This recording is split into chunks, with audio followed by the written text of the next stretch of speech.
खान साहब की टीम को एक दफ़ा फिर से एक्सेस नहीं दी गई और प्रोसिक्यूटर रिजवान अब्बासी साहब उनको जाने दिया और उनके ही दो जूनियर्स जिनको स्टेट एक्सपेंस पे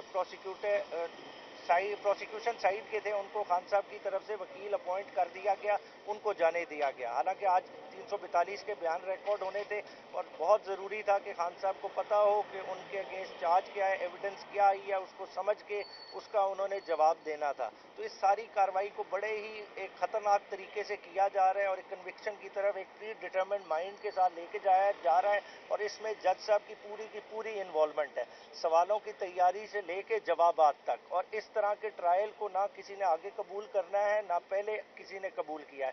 ये दिलावर वाले मामले से, जज दिलावर वाले मामले से ना सीखे, आज फिर दोबारा ये वो वाली हरकत करने जा रहे हैं। इस तरह के ट्रायल ना हिस्ट्री में कभी बेहतर तरीके से रीड किए जाते हैं बल्कि जुडिशल सिस्टम को मुकम्मल तौर पे क्रम्बल कर देते हैं और इसमें जज जुल्करनैन की पूरी इन्वॉल्वमेंट है। अगर इनका व्हाट्सएप का रिकॉर्ड चेक किया जाएगा, सारा कुछ देखा जाएगा, 342 किधर से आ रही है, क्या मामलात हैं, सारों की रीडिंग इन डिटेल हो जाएगी। और आज जो किया जा रहा है ये मुल्क के लिए बहुत खतरनाक है। बेसिकली ये वो साजिश की जा रही है, ये इलेक्शन से भागने की साजिश की जा रही है, इलेक्शन के प्रोसेस को डीरेल करने की साजिश की जा रही है। इमरान खान मुल्क की इकाइयों को इकट्ठा रखने वाली कुव्वत है, एक मुल्क का वाहिद लीडर है जो खड़ा है और खड़ा रहेगा मुल्क के लिए। आप जितनी मर्जी सजाएं दे लें, जो मर्जी इमरान खान को थ्रेट कर लें, उसका उड़ना बिछोड़ना इस अवाम के साथ है और इंशाअल्लाह ताला इमरान खान इसी मुल्क में रहेंगे और मुल्क की सियासत को लीड करेंगे। शुक्रिया। आपने जो ऐड करना है वो ऐड कर लें। सवाल पूछना चाहते हैं? ऐड कर लेना जी, हम मीडिया के तवज्जुह से ये बात पब्लिक तक और हायर जुडिशरी तक पहुंचाना चाहते हैं कि हम आज भी सुबह से मौजूद हैं। परसों हफ्ते वाले दिन से लेके एक अजीब सी गलत जो है ना वो रिपोर्टिंग की जा रही है, अवाम में मायूसी फैलाई जा रही है कि खान साहब की लीगल टीम खान साहब को प्रॉपरली डिफेंड नहीं कर रही। हम आपके तवज्जुह से ये बात करना चाहते हैं और ये चीज़ें आपके सामने लाने का मकसद भी ये है कि हम जो किरदार इस सारे सिलसिले में इन्वॉल्व है उनको बेनकाब किया जाए। हफ्ते वाले दिन भी खान साहब की वकला टीम अंदर मौजूद थी और सुबह 9 बजे से लेकर दोपहर 3 बजे तक ये सारी कार्रवाई अंदर चलती रही। 3:30 बजे के बाद जज साहब ने शहादतें रिकॉर्ड करनी शुरू की और राजा रिजवान अब्बासी जो प्रोसिक्यूटर हैं इस केस में, उन्हीं के 2 जूनियर वकला को खान साहब और शाह महमूद कुरैशी साहब के बिहाफ पे वकील सफाई मुकर्रर करके उनसे जिरा करवाई गई रात के 7 बजे तक। देखें, करप्शन ये होती है कि आप अपने वसाइल जस्टिफाई ना कर सके और करप्ट प्रैक्टिस ये होती है कि एक नॉर्मल प्रैक्टिस से हट के जब आप एक नॉर्मल प्रैक्टिस करते हैं वो करप्ट प्रैक्टिस होती है। और ये जज साहब अबुल असनाद जुल्करनैन साहब मुकम्मल तौर पे इस करप्ट प्रैक्टिस में इन्वॉल्व हैं और करप्ट प्रैक्टिस कर रहे हैं। आज तक पाकिस्तान की तारीख में अदालतें सिर्फ उस वक्त खुलती हैं अदालती औकात के बाद जब कोई अमने आमा का या जनरल पब्लिक का इशू इन्वॉल्व हो जिसकी रिड्रेसल इमरजेंसी में इन्वॉल्व हो। इस केस में क्या ऐसी खास बात है कि रात के 1-1 बजे तक अदालत लगाई जाती है? तो ये अबुल असनाद जुल्करनैन की बददियानती है। गवर्नमेंट ऑफ पाकिस्तान को, सुप्रीम कोर्ट ऑफ पाकिस्तान को, इस्लामाबाद हाई कोर्ट को देखना चाहिए कि इस तरह का एक बददियानत शख्स उन्होंने इस तरह के केस में कैसे उसको अपॉइंट कर दिया और इस सारी चीजों को रोकने की जरूरत है। जेल के रिकॉर्ड से ये चेक किया जा सकता है कि जो खान साहब और शाह महमूद कुरैशी साहब के बिहाफ पे वकला मुकर्रर किए गए हैं वो प्रोसिक्यूशन टीम का हिस्सा रहे हैं। राजा रिजवान अब्बासी के साथ साइफर केस में राजा रिजवान अब्बासी साहब के साथ पेश होते रहे हैं। तो इस तरह की प्रैक्टिस से आप कैसे तवक्को कर सकते हैं?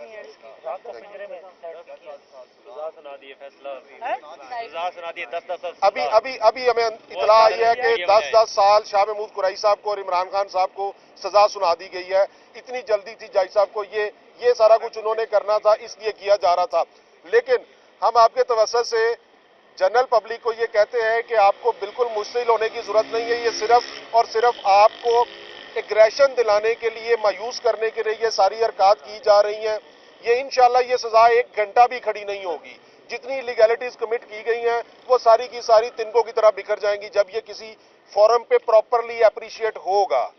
तो इंशाल्लाह इमरान खान जिंदाबाद। اور دوسری ایک بات جو کل کی سماعت تھی، کل ہماری لیگل ٹیم کو وہاں سے ایک پنجرے کے اندر بند کیا گیا، خان صاحب کو سب کو ایک سائڈ پہ کیا گیا، اور جو چھوٹا کورٹ روم تھا اندر وہاں عدالت لگائی گئی نئی جگہ پہ، اور ہمیں ڈسیو کیا گیا، دھوکہ دے کے وہاں شروع کی گئی۔ جب وہاں ہم پہنچے تو قیدیوں والے پنجرے کے اندر ہمیں قید رکھا گیا، اور شاہ صاحب بھی، خان صاحب بھی، فیملی بھی، ہم وکلا سارے وہیں موجود رہے، اور وہاں ہمارے سامنے اندر کورٹ روم کے اندر جو سرکاری وکلا انہوں نے تعینات کیے ہوئے تھے، ان کے ذریعے سوالات کے جوابات مکمل کیے جا رہے تھے، اور اتنی شیمفل پریکٹس میرے خیال سے لیگل پروفیشن کے اندر اس سے پہلے شاید اس کی کوئی بدیانتی کی کوئی اور مثال موجود نہ ہو۔ صاحب آج فیصلہ بھی زیادہ دیر محفوظ نہیں رہا، بہت جلدی سنایا گیا، کیا دیکھیں یہ فیصلہ انہوں نے اسی کے لیے تمام ضابطے پامال کیے، رات کو 1 بجے تک عدالت لگائی۔ کل لیگل ٹیم سارے سینئر وکلا موجود تھے، جتنے ہماری لیگل ٹیم تھی 6-7 سینئر وکلا سارے موجود ہیں۔ ہمیں جب انہوں نے رات کو 6-7 بجے کارروائی شروع کی تو ہمیں ایک وہ قیدیوں والے پنجرے کی حد تک پابند کیا گیا، بند رکھا گیا، اور دوسری سائڈ سے کورٹ روم کے اندر ساری کارروائی شروع کی گئی، اور جب ہم انٹرپٹ کرتے، جب ہم بولتے، کوئی اعتراض اٹھاتے تو وہاں سے خاموش کروایا جاتا۔ ایون شاہ محمود قریشی صاحب نے جب اعتراضات اٹھائے تو ان کو بھی خاموش رہنے کا کہا گیا، فیملی کی طرف سے آواز اٹھائی گئی تو ان کو بھی کہا جی کہ آپ کے خلاف توہین عدالت کی کارروائی ہو سکتی ہے، ہم بڑا برداشت کر رہے ہیں۔ تو اس طرح یہ ایک کینگرو کورٹ کے ذریعے کینگرو فیصلہ کیا گیا ہے، اور ایسی سزا کو نہ تو عوام مانتی ہے، نہ انٹرنیشنل کمیونٹی مانتی ہے، اور یہ سزا جو وکلا عمران خان اور شاہ محمود قریشی کے وکلا جو باہر موجود ہیں، صبح 9 بجے کے ہم سارے ادھر کھڑے ہیں، ہمیں اندر جانے نہیں دیا گیا، اور خود ساختہ عدالتیں، آئین بھی اپنا، قانون بھی اپنا، وکیل بھی اپنا، جوڈیشلزم، اور یہ ہمارے چیئرمین کو جس طرح انہوں نے سزا دی ہے نہ عوام مانے گی، نہ انٹرنیشنل کمیونٹی مانے گی، اور یہ انلیگل پریکٹس ہے جس کو کوئی بھی نہیں مانتا۔ ہم عمران خان کا پوری طرح ڈیفینڈ کریں گے، ہر لحاظ پہ، ہر فورم پہ۔ انشاءاللہ ہمارا عمران خان چیئرمین تحریک انصاف بے گناہ ہے، شاہ محمود قریشی بے گناہ ہیں، اور یہ سزا یہ غیر قانونی، غیر آئینی اور غیر اخلاقی ہے جس کو کوئی بھی نہیں مانتا۔ Thank you. اس میں ایک اور سبمیشن یہ ہے کہ جو رائٹ اسٹرک اپ یا رائٹ اسٹرک اپ کرنے کا جو ہم ریگولر پریکٹس کرتے ہیں، اس کا اصول یہ ہوتا ہے کہ ایک پوائنٹ فارزبل شہادت کی حد تک نہیں آ رہا، جیرا کا رائٹ اسٹرک اپ ہوا ہے تو آگے والا رائٹ نیکسٹ اسٹیپ کا پروسیجر کا رائٹ اسٹرک اپ نہیں ہو سکتا۔ انہوں نے جیرا کا رائٹ اسٹرک، اس کے بعد وکیل اویلیبل تھے ہمارے، آج بھی کھڑے تھے، کل بھی اویلیبل تھے، اس کے بعد جو 342 کی اسٹیٹمنٹ ہے اس کا رائٹ اسٹرک اپ نہیں ہو سکتا، کسی بھی قانون میں نہیں ہے۔ وہ رائٹ پہلے والے جو ان کو اوریجنل کونسل ہے وہ کر سکتے تھے، اس سے بھی قانون کو سائڈ پہ رکھ کر کیا گیا۔ اور تیسری بات یہ ہے اس کے بعد فائنل آرگومنٹس کا ہے، کونسل موجود تھے سب بھی، اور جب تک کورٹ ٹائمنگ ہوتی ہے اس وقت تک تو ایٹ لیسٹ ٹائم ہر صورت میں دیا جاتا ہے، ہر جگہ دیا جاتا ہے۔ کورٹ کا اور قانون کا مذاق بنایا گیا، پوری دنیا میں مذاق بنایا گیا۔ یہ تو ویسے بھی انشاءاللہ یہ اس کیس کی کوئی ایسی حیثیت نہیں ہے کہ یہ مینٹین کرے گا، انشاءاللہ یہ اٹھ جائے گا، لیکن پوری دنیا کو جو دکھایا گیا، جو پاکستان کا اور پاکستانی جوڈیشری کا جو امیج بنایا گیا، یہ ہمیشہ کے لیے دبا اس پاکستان پہ لگ گیا اور اس جوڈیشری پہ لگ گیا کہ فارمر پرائم منسٹر کو اور فارن منسٹر جو ہمارے سابقہ ہیں ان کے ساتھ اس طرح کے ٹریٹ کیا جا رہا ہے، تو وہ یہ اپنی پبلک کے ساتھ یہ عدالتیں کیا کرتی ہوں گی، کیا انصاف دیتی ہوں گی؟ یہ ہم سب کے لیے سوچنے کا مقام ہے، اور ہم سب کے لیے اور پاکستانی عوام کو آواز اٹھانی چاہیے۔ اگر آج آپ خاموش رہو گے، وہ شخص اس شخص کے لیے جو لوگوں کے لیے آواز اٹھاتا تھا، جو مظلوموں کے لیے، جو مسلمانوں کے لیے آواز اٹھاتا تھا، جس کی زندگی بہترین زندگی چل رہی تھی، اس نے اپنی سکون والی بہترین زندگی چھوڑ کر آپ کے لیے اس میدان میں آیا کہ میں اس ملک کے غریبوں کو، مظلوموں کو، ان کی آواز بنوں، اس ملک میں تبدیلی لاؤں۔ اگر آج یہ لوگ نہیں اٹھیں گے، نہیں بولیں گے، آواز نہیں بلند کریں گے، تو پھر سوچ لیں کہ کل ان کے لیے جب ان کے ساتھ ظلم ہوگا تو کون ان کے لیے بولے گا؟ کوئی بھی نہیں بولے گا۔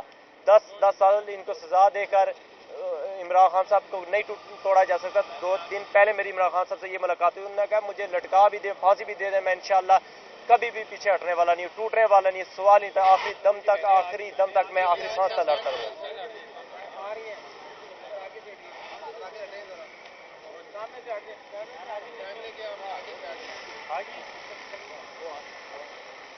کوئی بھی نہیں آ رہی، گاڑی آ رہی ہے، وہ آ رہی ہے۔